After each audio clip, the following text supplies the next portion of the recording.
کیونکہ تمام چیزوں کا لانا یہ ممکن نہیں ہے۔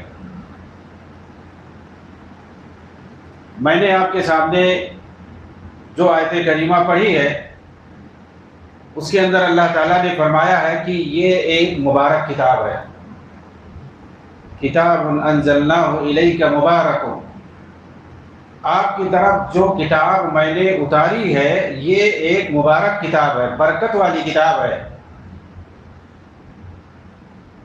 تاکہ اس کی آیتوں میں لوگ غور و فکر کریں، تدبر سے کام لیں، لیدبروا آیاتہ ولیتذکر اولو الالباب، اور جو عقل والے ہیں وہ اس سے نصیحت حاصل کریں۔ یہ برکت والی کتاب ہے، اللہ تعالیٰ نے لوح محفوظ سے جبریل کے واسطے اسے آخری پیغمبر جناب محمد رسول اللہ صلی اللہ علیہ وسلم پر اتارا ہے،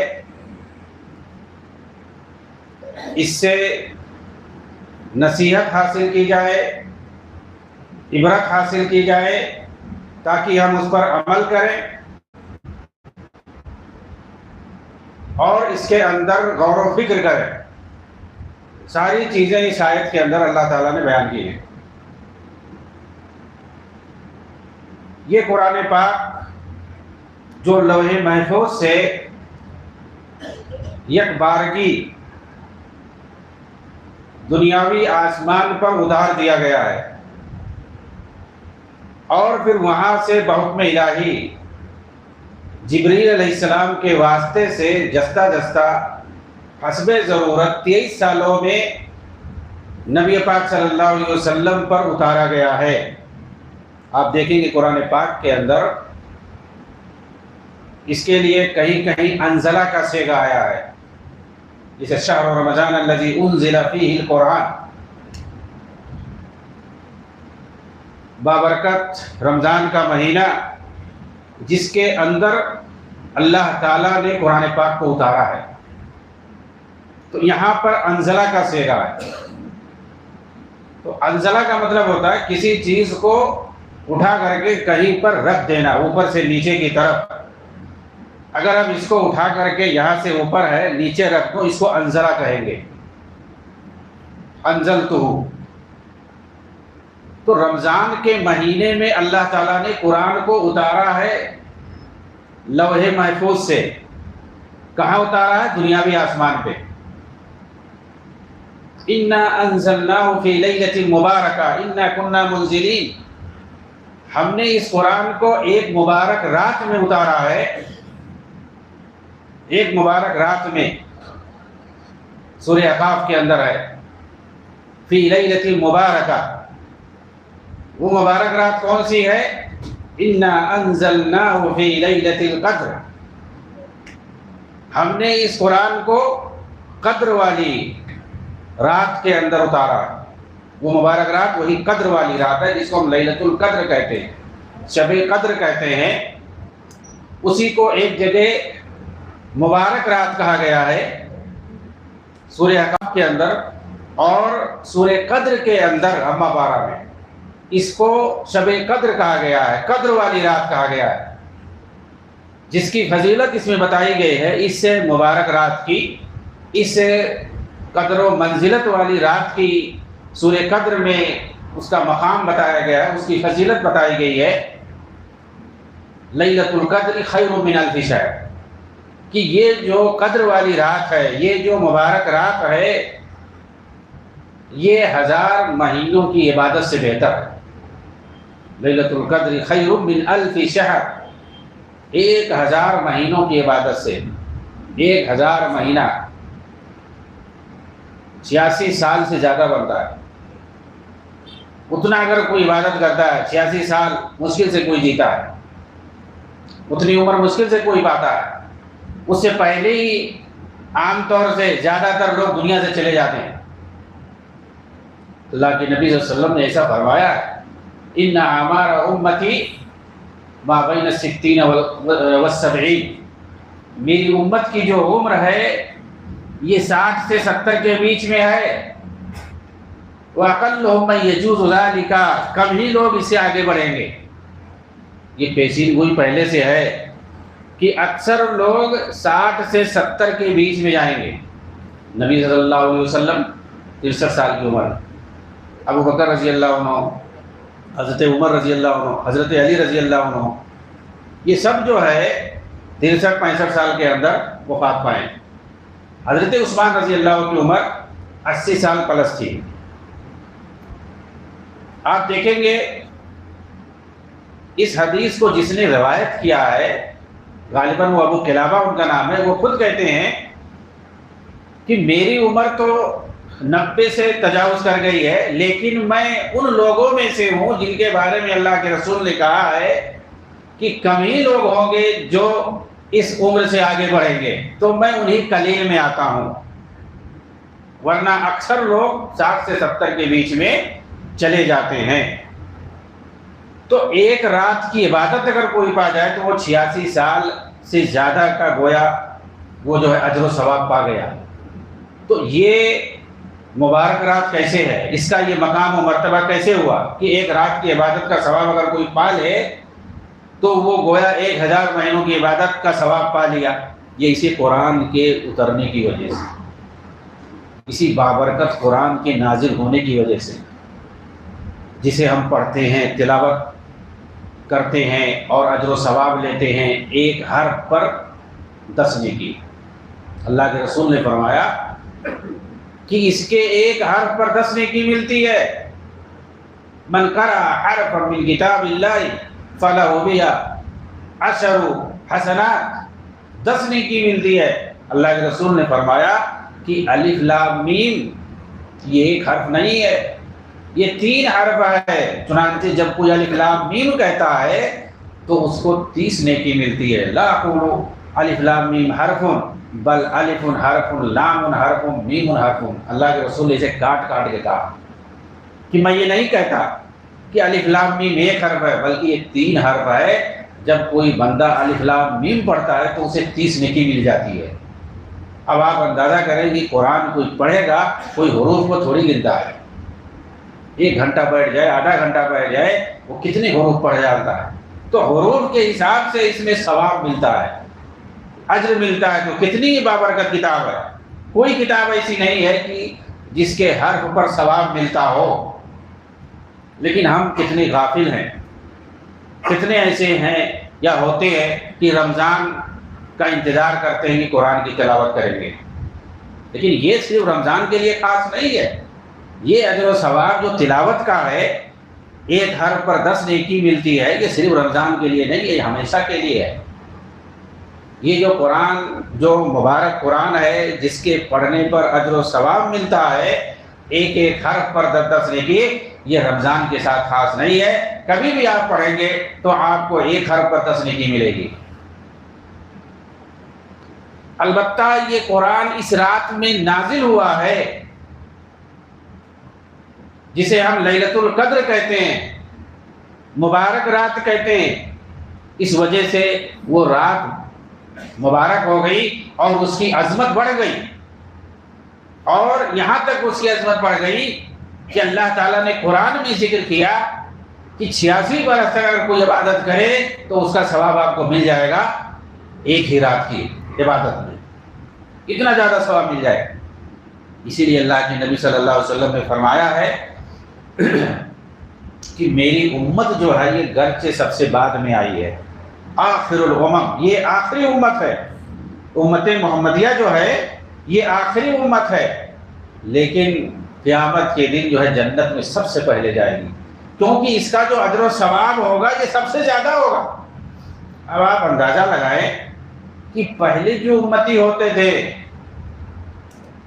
ان کی عمریں بہت زیادہ ہوتی تھیں، 1000 سال، 500 سال وہ جیتے تھے. جو 1000 سال رہ کر کے عبادت کرے وہ اجر و ثواب زیادہ کمائے گا کہ 60-70 سال جو جی کر کے عبادت کرے اس کا اجر و ثواب زیادہ ہوگا. حضرت نوح علیہ السلام کا واقعہ قرآن میں کئی جگہ آیا ہے. آپ کے بارے میں قرآن کے اندر ہے کہ 950 برس تک آپ نے اپنی قوم کو دعوت دی، تبلیغ کیا، توحید کی طرف بلایا، چند ہی لوگ ایمان لائے. 950 برس تک، یعنی گویا آپ 950 سال سے زیادہ دنوں تک زندہ تھے اس دنیا کے اندر. ایسے ہی لوگوں کی عمریں پہلے زیادہ ہوا کرتی تھی، لیکن نبی صلی اللہ علیہ وسلم کی جو امت ہے، امت محمدیہ، اس کی عمر جو ہے گھٹ گئی ہے دھیرے دھیرے۔ اچھا، یہیں پر میں بتا دوں کہ بہت سارے لوگ جو ماڈرن سائنس سے متاثر ہوتے ہیں اور عقل پرست ہوتے ہیں، وہ ڈارون کے نظریے پر اور دوسرے اس طرح کے سائنسدانوں کے نظریے پر جو بگ بینگ تھیوری کا نظریہ قائم کرتے ہیں، اور یہ کہ انسان کیسے اس عقلی اعتبار سے، جسمانی اعتبار سے وہ دھیرے دھیرے ڈیولپ کیا، اور اس کی جو ہے عقل جو ہے ترقی کر کے آج اس حال میں پہنچی، یہ چیزیں ایجاد کر رہا ہے، یہ کر رہا ہے، وہ کر رہا ہے، اور بولتے ہیں کہ یہ انسان پہلے ایسا تھا، ویسا تھا، پہلے جانور تھا، اس کے بعد دھیرے دھیرے انسان بنا ہے، یہ سب۔ اور ایسے عقل کے حساب سے کہتے ہیں لاکھوں سال انسان قید طفولت میں رہا ہے، یعنی اس کی عقل پختہ نہیں تھی، جیسے بچہ ہوتا ہے اس کی عقل پختہ نہیں ہوتی، تو انسان ایسے مراحل سے گزرتے ہوئے آیا ہے۔ پتھروں کا زمانہ تھا، جھاڑیوں میں رہتا تھا، پانیوں میں رہتا تھا، جنگلوں میں رہتا تھا، یہاں رہتا تھا، وہاں رہتا تھا، پھر دھیرے دھیرے وہ مہذب ہوا، اس کو جو ہے تہذیب، کلچر جو ہے راس آئی، پھر وہ ایک ساتھ رہنے لگا، معاشرہ پسند ہو گیا، یہ ہو گیا، وہ ہو گیا۔ یہ دنیا بھر کا یہ سب کیا، یہ سب اندازہ ہے، گیس ہے، بس یہ سب اندازہ ہے اور گیس ہے۔ اور یہ چیزیں آپ کو حیرانگی ہوگی کہ اپنے آپ کو بہت بڑے مفکر، علامہ اور جو ہے اسکالر کہنے والے بہت سارے مسلمانوں نے بھی یہ بات کہی ہے۔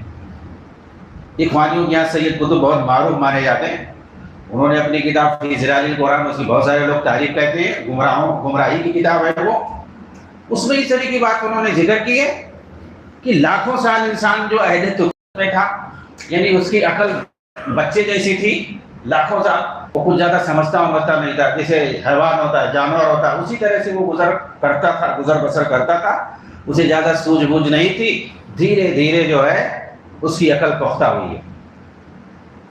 ڈاکٹر اسرار جو بہت معروف ہے، اہل حدیث نوجوان بھی ان کے پیچھے دیوانے پھرتے ہیں، زندگی بھر گمراہی پھیلائی ہے، مولود خمینی کا جو ہے گیت گایا ہے،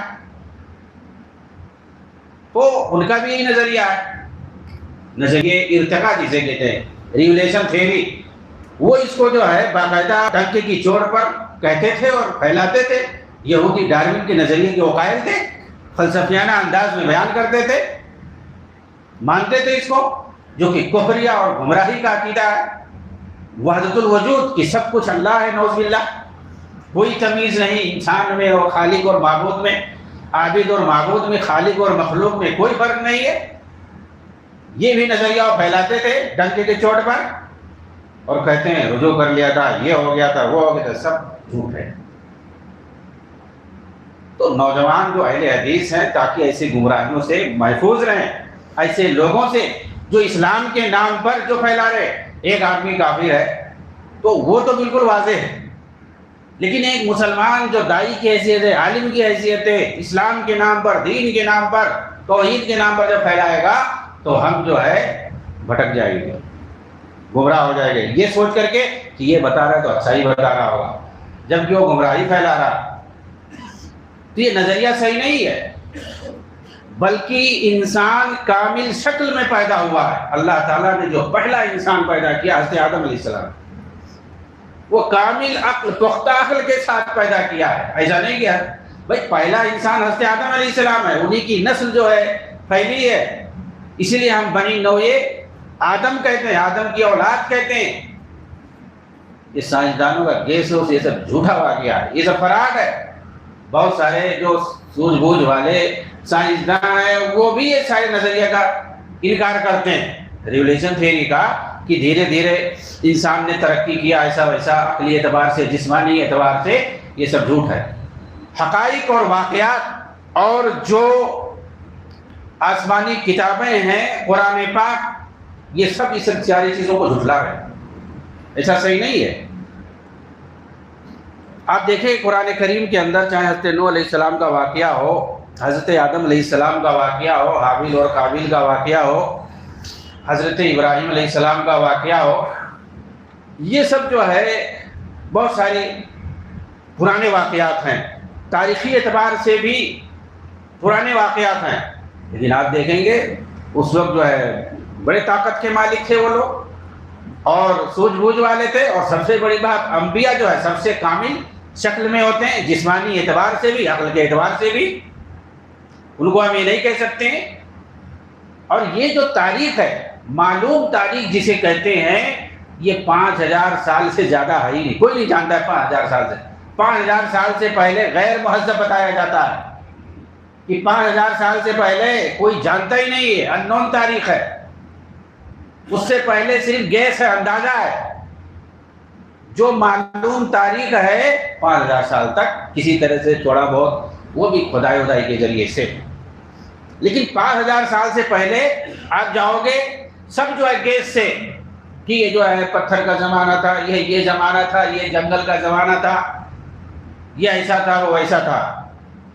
جو تہذیب والی سال، ان کو جو تاریخ معلوم ہے وہ صرف 5000 سال۔ تو کیا انسان صرف 5000 سال سے ہے؟ اس سے پہلے سب جانور تھے، جبکہ نبیوں کی تاریخ جو ہے سب بہت پرانی ہے۔ تو انبیاء کیا تھے وہ؟ اور جن قوموں کا ذکر ہے، قوم عاد، قوم سمود، ان کے بارے میں کیسے وہ پتھروں کو کاٹ کاٹ کے اپنا گھر بنا دیتے، ان کے پاس کیسی طاقت تھی، بے انتہا طاقت تھی۔ تو جسمانی طور پر جو ہے وہ بڑے طاقتور تھے، اور عقلی پیمانے پر بھی وہ عقل مند تھے، ہوش مند تھے، سب کچھ جانتے تھے وہ۔ حضرت آدم علیہ السلام کے قد کاٹی کے بارے میں حدیث میں تذکرہ ہے،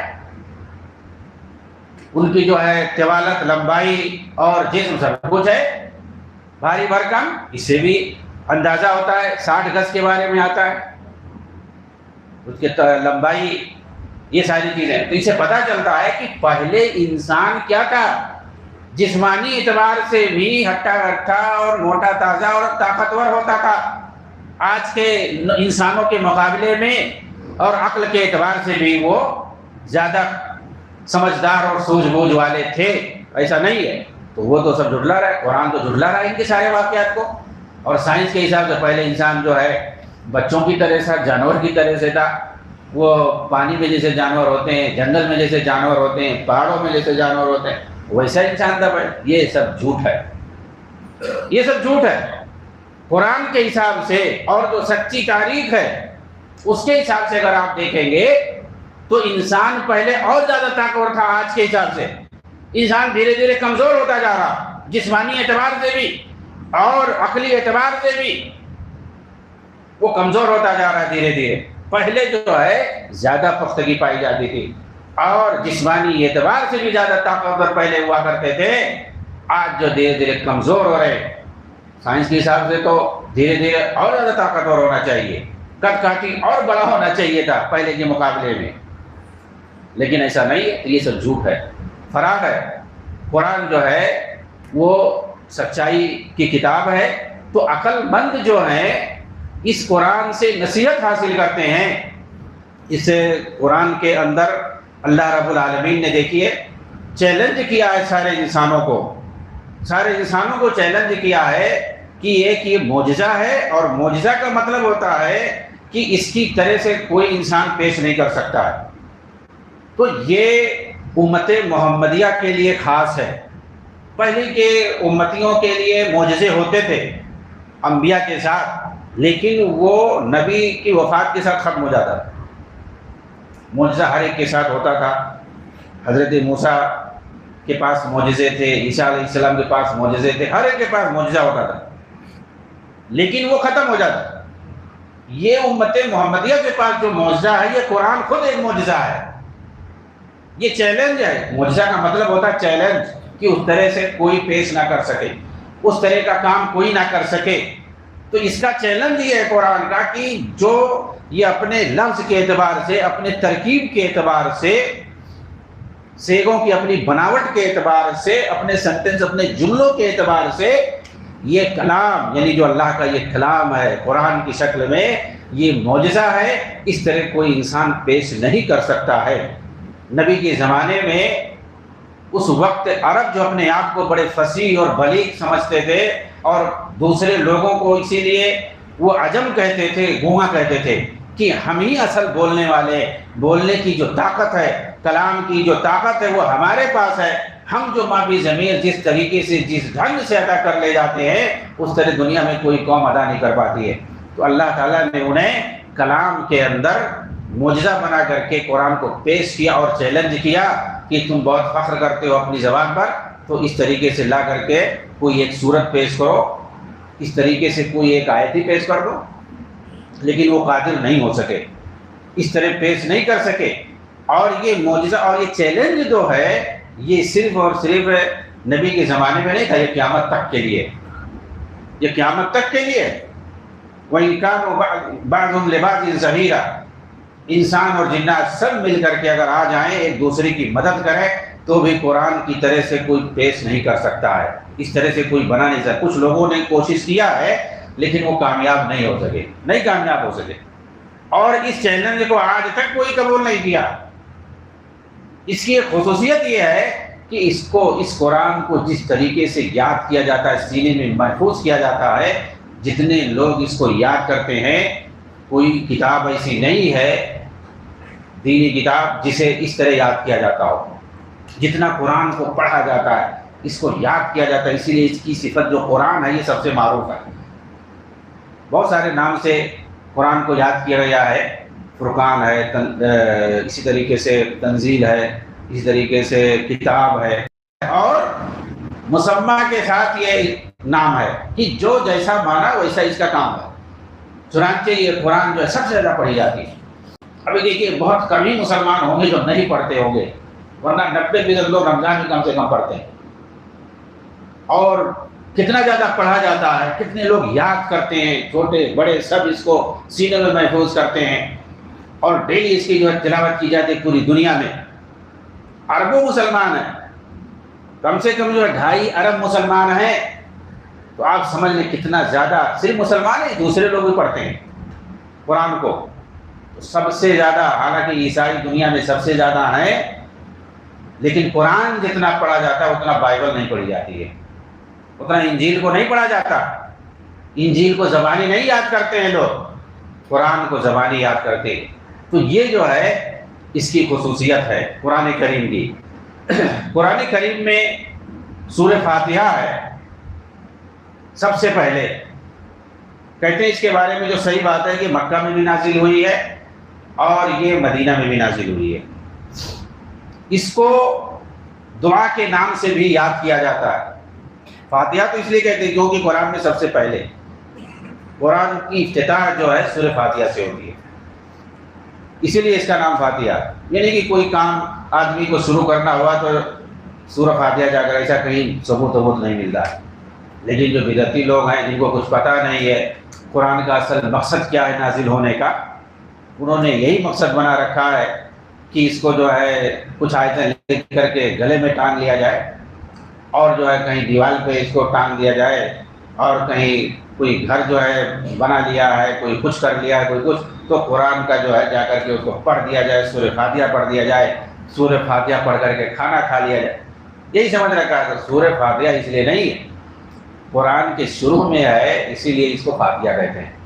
فاتحہ معنی ہوتا ہے افتتاح کرنا، مطلب کھولنے والی چیز. اور یہ جو ہے اس کا نام شافیہ بھی ہے، کافیہ بھی ہے. یہ شفا دینے والی صورت ہے اور یہ کفایت کرنے والی صورت ہے. اور اس کا نام جو ہے نماز بھی ہے، صلاۃ. اس صورت کا نام نماز بھی ہے. قسمت الصلاۃ بینی و بین عبدی. اللہ کے رسول کہتے ہیں کہ اللہ تعالیٰ فرماتا ہے کہ اس صورت کو میں نے اپنے درمیان اور بندوں کے درمیان آدھا آدھا تقسیم کر دیا ہے. تو صلاۃ، یہ سورہ فاتحہ کو اللہ تعالیٰ نے کہا صلاۃ کا لفظ مانے نماز.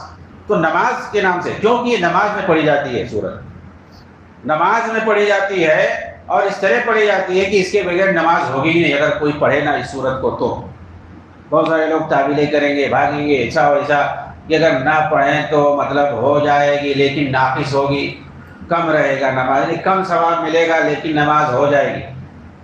ارے بھائی کیوں کم ثواب لو؟ پڑھتے کیوں نہیں ہو؟ پڑھ کے پورا ثواب لو. کہتے ہیں ہو جائے گی نماز لیکن یہ کہ ثواب کم ملے گا. وہ بھی کہتے ہیں ہو جائے گی لیکن ثواب کم ملے گا. تو کیوں نہیں پڑھ لیتے ہو تاکہ پورا ثواب مل جائے؟ حدیثیں بہت ہیں، بخاری مسلم بھی ہے. اصل میں کچھ حدیثوں میں ہے کہ اس کی نماز ناقص ہو جائے گی، تو اسی سے کہتے ہیں نماز ناقص ہو جائے گی، مطلب ثواب کم ملے گا، ناقص نماز ہوگی، لیکن مطلب یہ ہے کہ نماز ہو جائے گی، اسی لیے سورہ فاتحہ نہیں پڑھتے ہیں امام کے پیچھے، جبکہ ہر حال میں اس کو پڑھنا ہے، کسی بھی حال میں ہو آدمی کو اس سورت کو پڑھنا چاہیے، اس کے بغیر نماز نہیں ہوگی۔ ایسی حدیثیں باقاعدہ موجود ہیں، اس کو ام الکتاب کہا گیا ہے کہ ام الکتاب اگر کوئی نہیں پڑھتا ہے تو اس کی نماز باطل ہے، باطل ہے، باطل ہے۔ باطل کا مطلب کیا ہے؟ نماز نہیں ہوگی، یہ ہوتا ہے باطل کا مطلب۔ اس لیے جو ہے اس کے بغیر نماز نہیں ہوگی۔ اس کو شافیہ اور کافیہ کیوں کہتے ہیں؟ ابو سعید خدری رضی اللہ تعالیٰ عنہ بیان کرتے ہیں کہ میں ایک سفر پر تھا تو ایک بستی میں ہم لوگ پہنچے، ان کا ایک گروہ تھا، ایک جماعت تھی، بستی میں پہنچے تو ان لوگوں نے ہمیں نہیں پوچھا، ہماری مہمان نوازی نہیں کی۔ حالانکہ اگر کچھ اجنبی لوگ آئیں، کہیں بھی آئیں کسی بستی میں، تو بستی والوں کی یہ ذمہ داری ہے کہ ان کی مہمان نوازی کریں۔ ٹھیک ہے، ان لوگوں نے مہمان نوازی نہیں کی۔ کہہ رہے اتفاق سے ایسا ہوا کہ بستی کا جو مکھیا تھا، جو سردار تھا، رئیس القریہ، اس کو جو ہے بچھو نے ڈنک مار دیا، جس کی وجہ سے وہ پریشان تھا، اس کو درد ہو رہا تھا، اور لوگ اس کا علاج کیے لیکن وہ صحیح نہیں ہوا، اس کا درد نہیں گیا۔ کچھ لوگ ہوتے ہیں الگ الگ جو ہے تاثیر کے لوگ ہوتے ہیں، کسی کو بچھو کے ڈنک سے کوئی فرق نہیں پڑتا، اور کچھ لوگ ہوتے ہیں ان کو بہت تکلیف ہوتی ہے، الگ الگ لوگ ہوتے ہیں، وہ خون کا اثر ہوتا ہے، پتہ نہیں کیا۔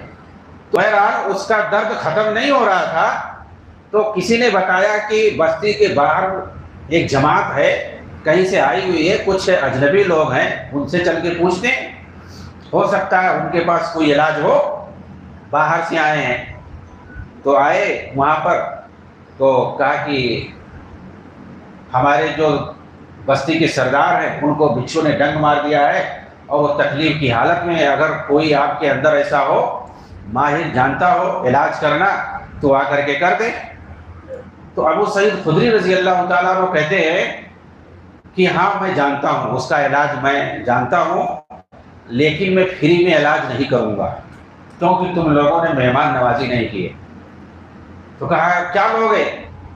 تو کہا کہ ایک ریوڑ بکری میں لوں گا، ایک ریوڑ بکری جس میں کم سے کم 100 بکریاں ہوتی ہیں، 100 بکریاں کم سے کم ہونا چاہیے، تب اس کو ریوڑ کہیں گے، اس سے زیادہ بھی ہو سکتا ہے، 200 400 500، لیکن ریوڑ کا مطلب کم سے کم 100 بکری ہونی چاہیے۔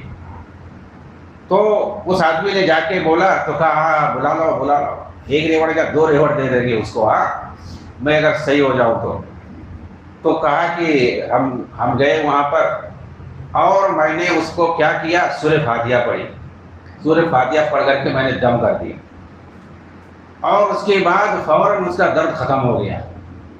یہ واقعہ صحیح بخاری کے اندر ہے۔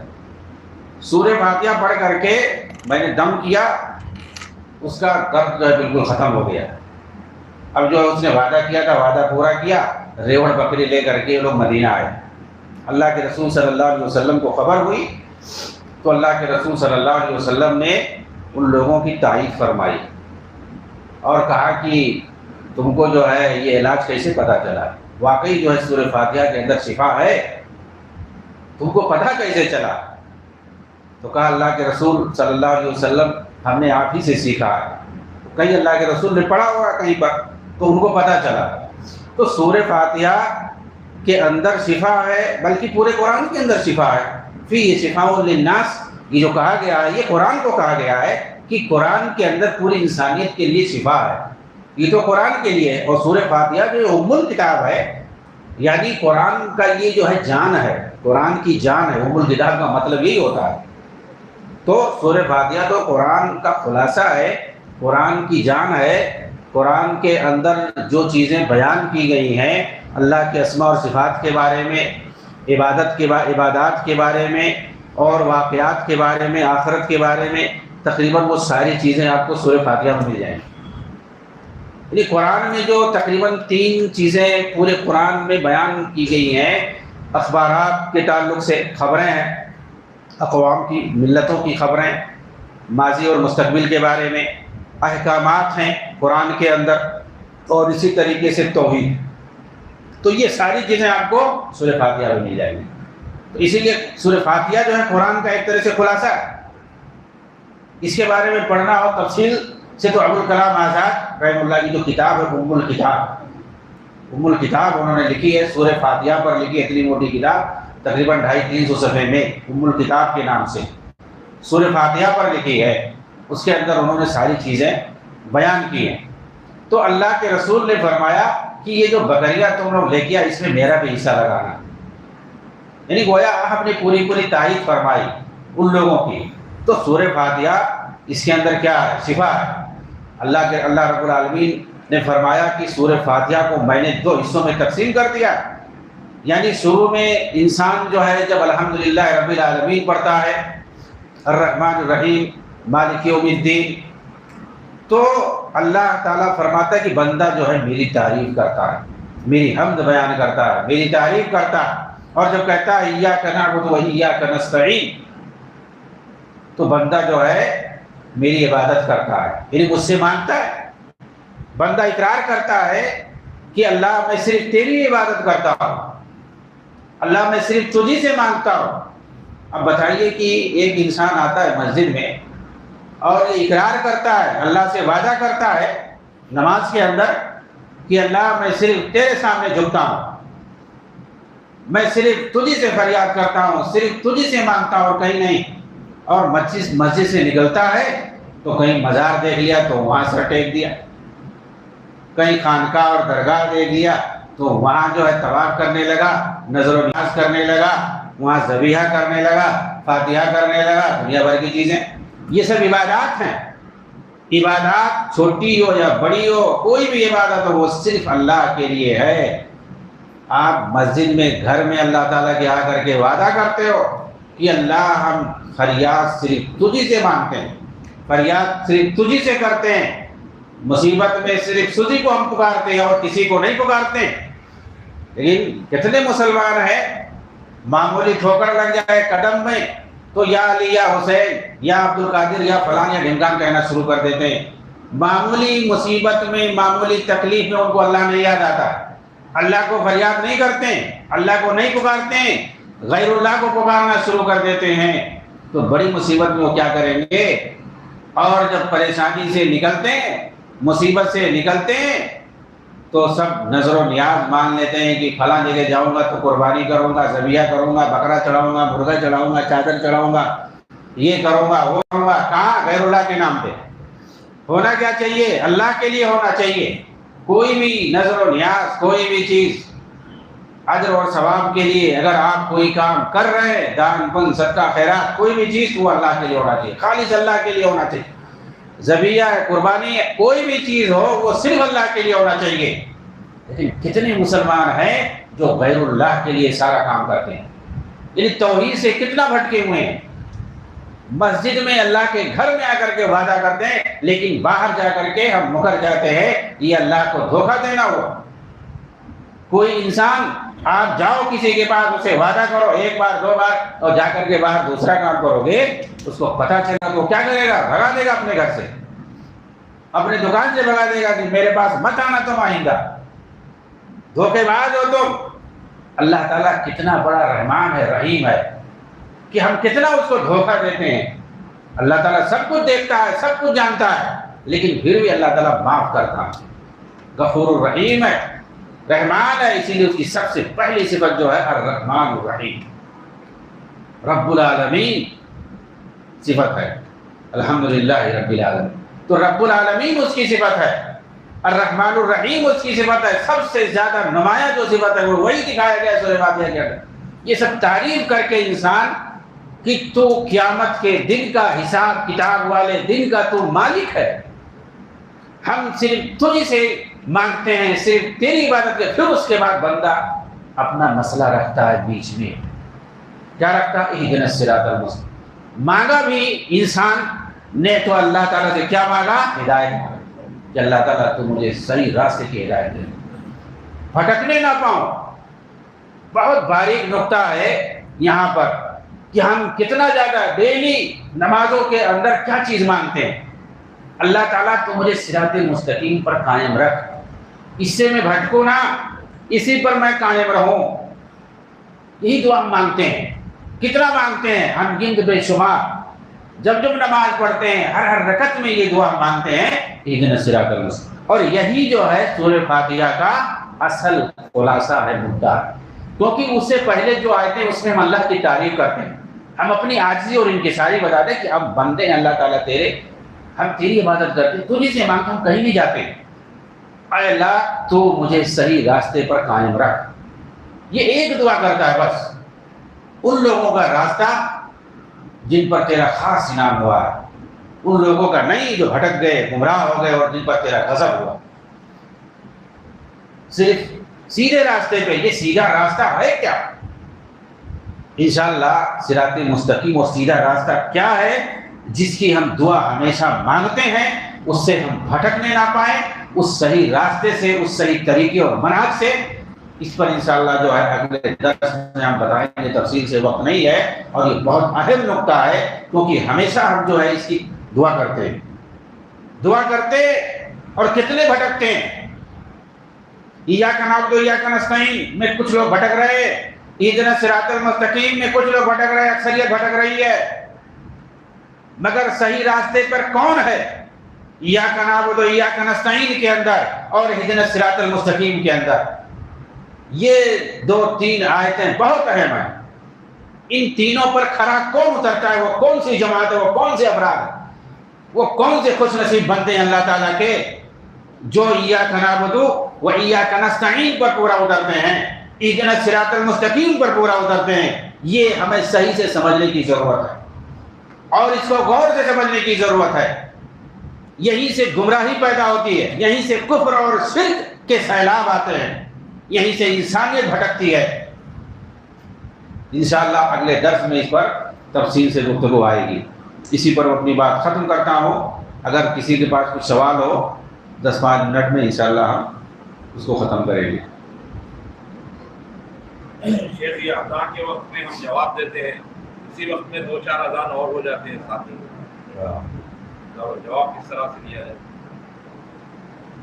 دیکھیے مناسب تو یہی ہے کہ جو اذان آپ نے جس کو سن لیا ہے اور اس کا جواب دینا شروع کر دیا ہے تو اسی کا آپ جواب دیں، اور اس کا جو ثواب ہے انشاءاللہ آپ کو ملے گا.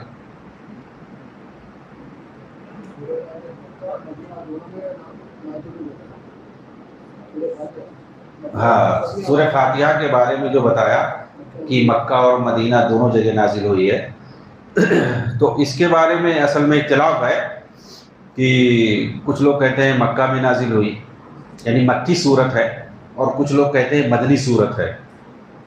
لیکن اس میں جو صحیح اور راجح قول تھا وہ میں نے بتایا ہے کہ صحیح بات یہ ہے کہ یہ صورت جو ہے 2 بار نازل ہوئی ہے. مکہ میں بھی نازل ہوئی ہے، اس کے بعد مدینہ میں بھی نازل ہوئی ہے، اور اسی کو مفسرین راجح کہتے ہیں. یعنی 3 قول ہے، کچھ لوگ کہتے ہیں مکہ میں نازل ہوئی، کچھ لوگ کہتے ہیں مدینہ میں، لیکن محققین مفسرین ہیں وہ کہتے ہیں کہ دونوں جگہ نازل ہوئی ہے. اور مکی صورت کہتے ہیں، یہ مطلب نہیں کہ سرزمین مکہ ہی میں نازل ہوئی ہو تو اس کو مکی کہیں گے.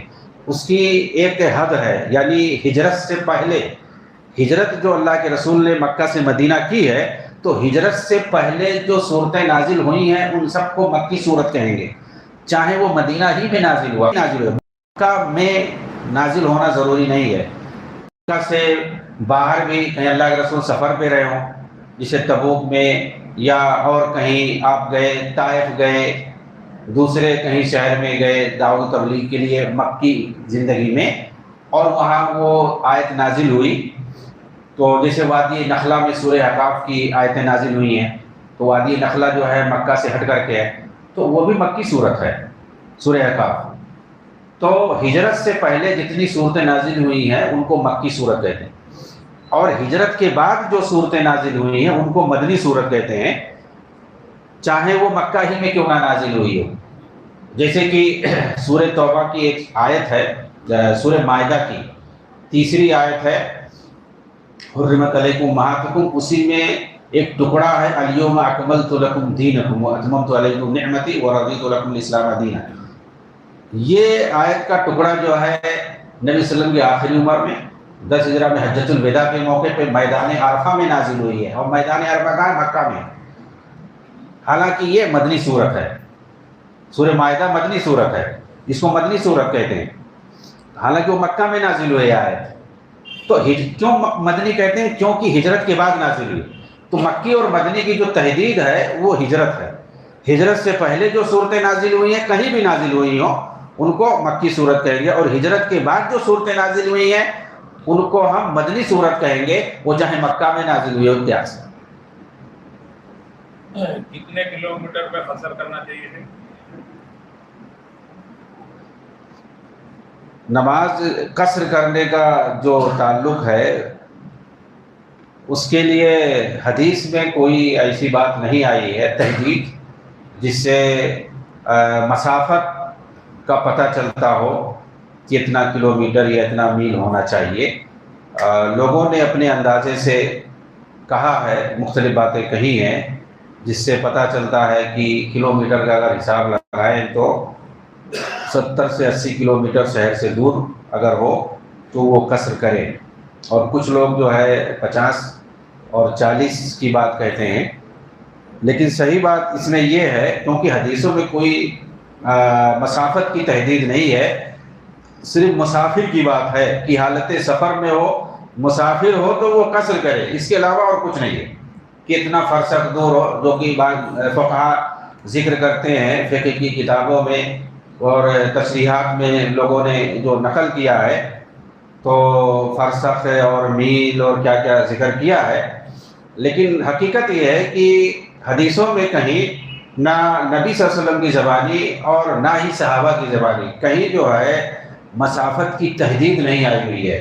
مسافر اور سفر کا ذکر ہے کہ اگر کوئی مسافر ہو، سفر کی حالت میں ہو تو وہ قصر کرے۔ اس کا مطلب یہ ہے کہ آدمی اگر اپنے حق کو کہیں جائے اور مسافر سمجھے، وہ سمجھے کہ ہاں میں حالت سفر میں ہوں، میں مسافر ہوں، مطلب میں اجنبی ہوں، اب میں اپنے علاقے سے دور، میں اجنبی ہوں، میں مسافر ہوں، اگر وہ سمجھتا ہے تو میں جہاں تک سمجھتا ہوں کہ اس کو قصر کرنا چاہیے۔ کچھ لوگ کہتے ہیں کہ اپنے شہر سے، اپنے جو ہے شہر سے یا اپنی بستی سے اتنی دور چلا جائے کہ جو ہے اس کی بستی اوجھل ہو جائے نظروں سے، تو یہ بھی مجھے کوئی صحیح رائے نہیں لگتی ہے، کیونکہ جو ہے 10 کلومیٹر میں بھی اس کی بستی اوجھل ہو سکتی ہے، اگر راستے میں کوئی چیز نہیں ہے تو اور لمبا بھی ہو سکتا ہے، وہ کیسے سمجھے گا اوجھل؟ جی بالکل۔ جو سب سے واضح چیز ہے، تبوک کے اندر آپ گئے جو 1 ماہ کی مسافت کی دوری پر ہے، اور آپ وہاں 20 دن تک تھے، اور 20 دن آپ قصر کے ساتھ نماز پڑھتے تھے۔ آپ جب حج کرنے کے لیے گئے تھے 10 ہجری میں مکہ کے اندر، تو وہاں بھی آپ نے قصر کیا تھا۔ ہاں، مینا کے اندر بھی، عرفہ کے اندر بھی قصر بھی کیا تھا، اور جمع بین الصلاتین بھی کیا تھا، یعنی ظہر اور عصر کو ایک ساتھ آپ نے پڑھا تھا، اور قصر بھی کیا تھا، یعنی 2 رکعت آپ نے پڑھی تھی مینا کے کیا نام ہے عرفہ کے اندر، اور یہی سنت ہے۔ لیکن آپ دیکھیں گے بہت سارے لوگ وہاں جا کر کے اس سنت سے بھٹکاتے ہیں، لوگ کہیں گے ٹائم سے پڑھو، ظہر کے ساتھ 4 رکعت، عصر کے ساتھ 4 رکعت، یہ غلط۔ سنت یہ ہے کہ عرفہ میں وہاں اصل جو عبادت ہے وہ دعا ہے، دعا ہے، سب سے جو ہے زیادہ فضیلت عرفہ کے میدان میں دعا کرنا بتایا گیا ہے، تو وہاں زیادہ سے زیادہ دعا کرنا چاہیے۔ اسی لیے اللہ کے نبی نے عصر اور ظہر دونوں کو ملا کر کے ایک ساتھ، اور وہ بھی قصر کے ساتھ پڑھا ہے، تو سنت طریقہ یہی ہے۔ قصر اللہ کے رسول نے پڑھی، ایسی بات نہیں ہے۔ بہت زیادہ آپ سفر پہ رہتے تھے، غزوات وغیرہ میں یا کسی بھی سفر میں، تو آپ قصر کرتے تھے۔ ہاں، اور مسافر کے لیے پوری جو ہے حدیثیں ہیں، کوئی بھی آپ حدیث کی کتاب اٹھا کے دیکھیے تو باب القصر نماز میں ہے، قصر کا باب، کہ نماز میں قصر کیسے کرے، پوری تفصیل آپ کو وہاں مل جائے گی۔ آپ نے بولا کہ ڈاکٹر اسرار جو تھے اسکالر، بگ بینگ تھیوری یہ سب کو نہیں مانتے تھے، ڈارون کی ہیومن ایولیوشن کو نہیں مانتے تھے، بیٹے تو خیر اسٹونیج کو مانتے تھے، تو اس پہ آپ بولے کہ انہوں نے غلط بولا، تو اس میں غلط کیا ہے؟ اسٹونیج کو تو پہلے کے ٹائم پہ پتھروں سے یہ سب سے ٹولس بنائے جاتے تھے، تو جب ٹیکنالوجی اتنی نہیں تھی، اب ٹیکنالوجیز آتی ہے، تو غلط کیا ہے؟ ایسا ہے، آپ جو اکیلے میں ملیے، میں آپ کو بتاتا ہوں تفصیل سے ان کے بارے میں، ٹھیک ہے؟ ابھی ٹائم نہیں ہے، ان پر ایک نہیں میں کئی مضمون لکھا ہوں ان کے حوالوں کے ساتھ، ایسے معمولی نہیں ہے. ہاں آپ کو میں تفصیل بتاؤں گا اسرار کے بارے میں کہ وہ کیا کر کے گئے ہیں اور کیا ان کی جانکاری تھی دین کے معاملے میں، زندگی بھر وہ کون سا علم حاصل کرتے رہے، اور جب اس میں فیل ہو گئے، ناکام ہو گئے، تو دعوت کا میدان کیسے پکڑ لیا. جس کو کبھی پڑھا ہی نہیں تھا اچانک کیسے وہ دعوت کے میدان میں آ گئے دینی معاملے میں. انہوں نے پوری بچپن سے لے کے جوانی تک 30-35 سال تک وہ جو ہے انگلش تعلیم انہوں نے حاصل کی، ڈاکٹری میں وہ رہے، کلینک بھی چلائی، اور جب وہاں سے ناکام ہو گئے تو کیسے چلے آئے ادھر ڈائریکٹ جو ہے قرآن حدیث کی باتیں کرنے لگے. کیسے جماعت اسلامی میں گئے، پھر اس کو کیسے چھوڑا، اپنی الگ تنظیم بنائی، پھر اس تنظیم میں کیسے تنظیم در تنظیم پیدا ہوئی جب ان کے لڑکے نے اس کو نہیں چھوڑا. پوری کہانی ہے، سمجھ رہے ہیں ان کی. میں آپ کو تفصیل بتاؤں گا کبھی ملیے تو. وہ سب ہے، وہ پورا سمجھاتے ہیں بھائی بگ بینگ تھیوری کیا ہوتا ہے. میں بتایا نہ تھا وہ فلسفیانہ انداز میں سمجھاتے ہیں، وہ ہے، وہ سب مانتے ہیں. ان کے بیٹے نے باقاعدہ اعتراف کیا ہے مرنے کے بعد کہ ہمارے والد اللہ ان کو معاف کرے ان دونوں نظریے پر ان کی موت ہوئی ہے، نظریے ارتقاء پر اور وحدت الوجود پر. ان کے بیٹے کی جو ہے ویڈیو موجود ہے. مرنے کے بعد اس نے کہا ہے کہ اللہ میرے والد کو معاف فرمائے، یہ ان کا دونوں عقیدہ تھا، دونوں نظریہ تھا. ہاں اس پر ان کی موت ہوئی ہے، اللہ ان کو معاف فرمائے. ان کی بات مانو گے کہ کسی دوسرے کی بات مانو گے؟ وہ ویڈیو میں دکھاؤں گا.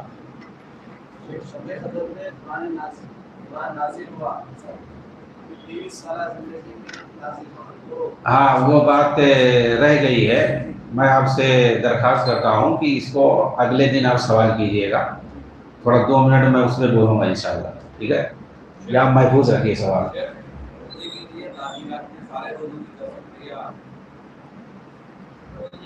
روزے کی نیت سحر کے وقت کرنا ہے؟ نہیں کوئی ضروری نہیں ہے.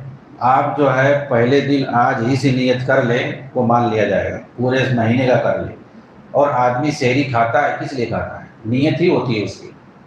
آپ مسجد میں وضو بنا کر کے آتے ہو، نماز ہی کی نیت سے آتے ہو. نیت الگ سے کرنے کی ضرورت نہیں ہے کہ میں ظہر کی نماز پڑھنے آ رہا ہوں. یہ سب کہنے والے دل میں بھی کہنے کی ضرورت نہیں ہے. ارادہ ہے، دل کا ارادہ ہے. آپ کس ارادے سے نکلے ہو؟ آپ سحری کس ارادے سے کھا رہے ہو؟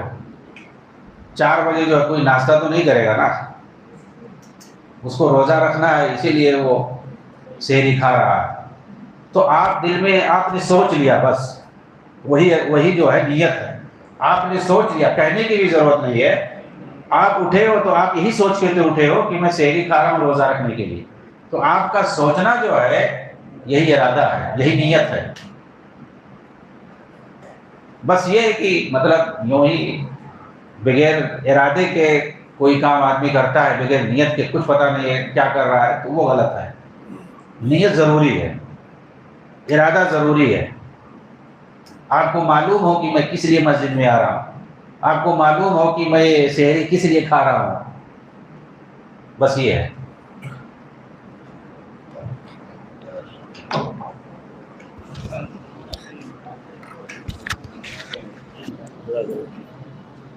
زکوٰۃ